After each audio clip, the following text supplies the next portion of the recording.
আমাৰ চিকলিবাড়ি ঘোগাৰপাড়ত 7 দিনীয়া কাৰ্যসূচীৰে শ্ৰী শ্ৰী চৰক পূজা পালন কৰা হয়। ইয়াত সকলো ভক্তবৃন্দই উপস্থিত হয়। 7 দিনীয়া কাৰ্যসূচীৰে আমি এই অনুষ্ঠানটি পালন কৰি আহিছোঁ। শ্রদ্ধেয় চরক প্রেমী রাইজ, আমার এই চরক পূজা বিগত 49তম, অহা বছর আমার 50 বছর হব পুরা হব।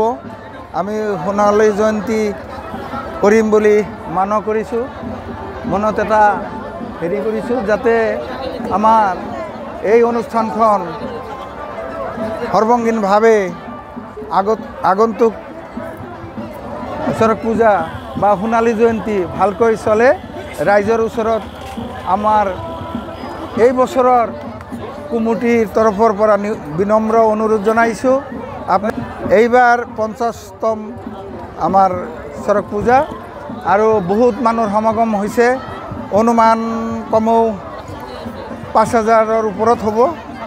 গতিকে ভক্তবান ৰাইজসকলে যি বহুমূলীয়া সময় নষ্ট কৰি আমাৰ ইয়াতে চৰক পূজা চাবলৈ আহিছে, আমাৰ খুবেই ভাল লাগিছে।